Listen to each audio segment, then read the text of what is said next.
Probably like optimistic from Lifted Minds at Lifted Minds, Twitter, Instagram /LiftedMax, Facebook.com. That was one thing I forgot, like to ask them where they could be followed at or something. No, I'm just kidding. I'm just kidding, dude. Or you can just attach it on I'm just kidding, dude. I totally no.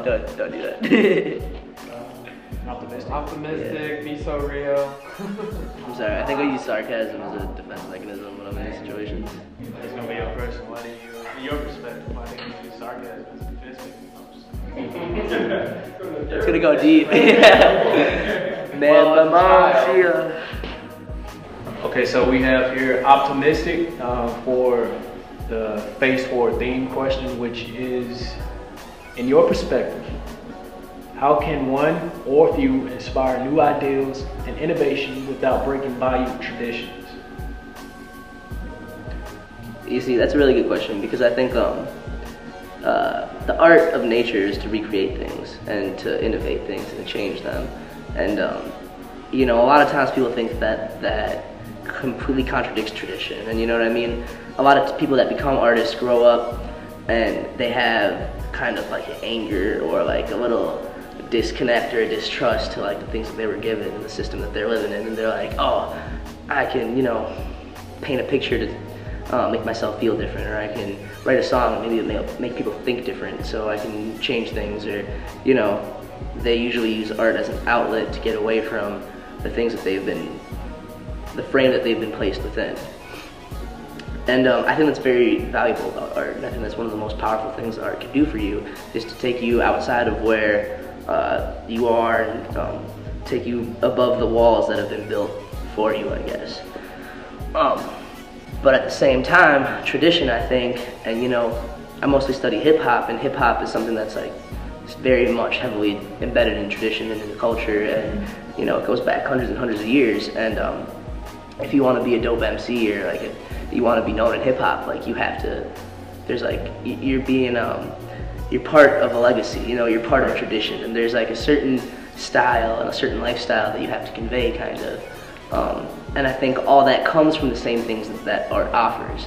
So, you know, I guess that's kind of walking myself in a circle here, but like, you know. That's a great parallel that you brought up about hip hop, because hip hop is one of those genres that is heavily shrouded in tradition. Oh, you got to be that way. This is not real hip hop. That's real, you know. And depending on where you are, it changes too.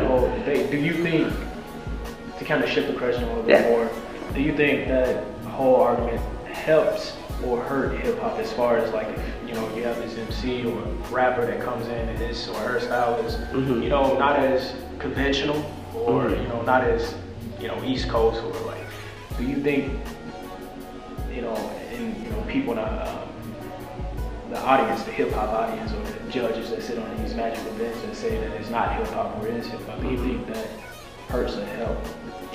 You know, I think that the fact that there's an ongoing discussion of what is and isn't hip hop is kind of a healthy thing.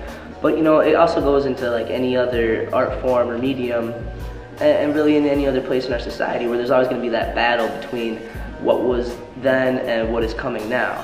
And you know, they have to have that battle, I think, because you know, to rip away from new ideas that have worked, even if we're building upon them, is going to be hurtful for some people sometimes, you know? And so, even if it's not hurtful for them, they need to make sure that those ideas are valid and valuable and efficient, and they work in this world that we have built, you know? And I think that the greatest innovators have had a very great knowledge of their tradition. They've had a good knowledge of where they come from, and they use that all as ammunition into making their expression as fine-tuned and as creative and as touching, because you know, you need to touch the roots in order to like really understand the tree, you know. So if you're just planting daffodils with no knowledge of what's underneath you, then you know, a storm's gonna come and knock that shit down right away. But if your roots go down as far as your tree goes up, then you're going to be powerful. You're not going to be able to be knocked down. Even if lightning comes and knocks down everything that's seen from the physical world, your roots are still embedded so deep into the ground that a new tree will rise. And you know, I think that hip hop and art and culture are kind of the same way. We're all kind of our own trees. And you know, as above, so below. You can't really have that world without this world. And that world is what gives birth to this world. But then again, this world comes and gives that world what it needs to thrive and survive in the coming generations, you know? Because somebody needs to be the innovator and somebody needs to be the creator and the artist to make something new, but again, shed light, like, yo, here are the people that inspired me. Cool, you like my music, but yo, look at Bob Dylan and the Beatles and James Brown and Prince and the Yodas, you know what I mean?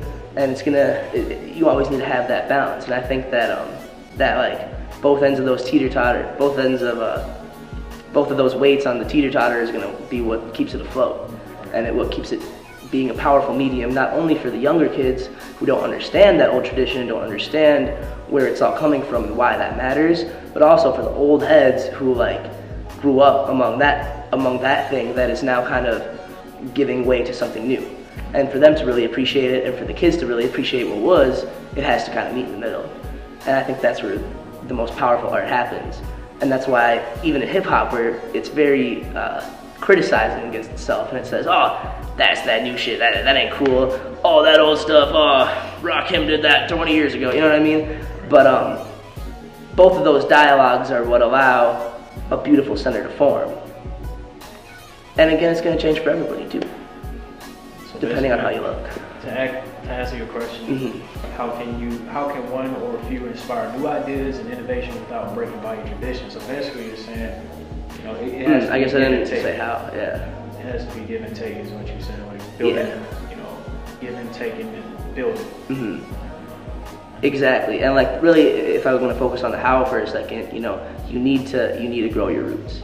You need to understand where you're coming from. You need to understand the context in this world, from where you come from. As me, as a white hip hopper from Minnesota, if I don't understand what I'm doing, it's like I'm not doing anything. If I don't understand where I came from, where my language came from, where the context of the battle that I'm fighting, then I'm shooting bullets everywhere. You know what I mean? If I can understand why I have the knowledge I have and why the things are around me and what made those walls strong and what made that thing inspire me, then I can, again, turn that into my own expression so I can build that thing for the next generation.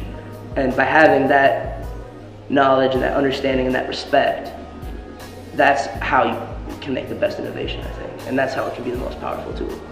Sounds good. Great discussion. Thank you. Thanks. Was I supposed to stand? Was I supposed to keep sitting?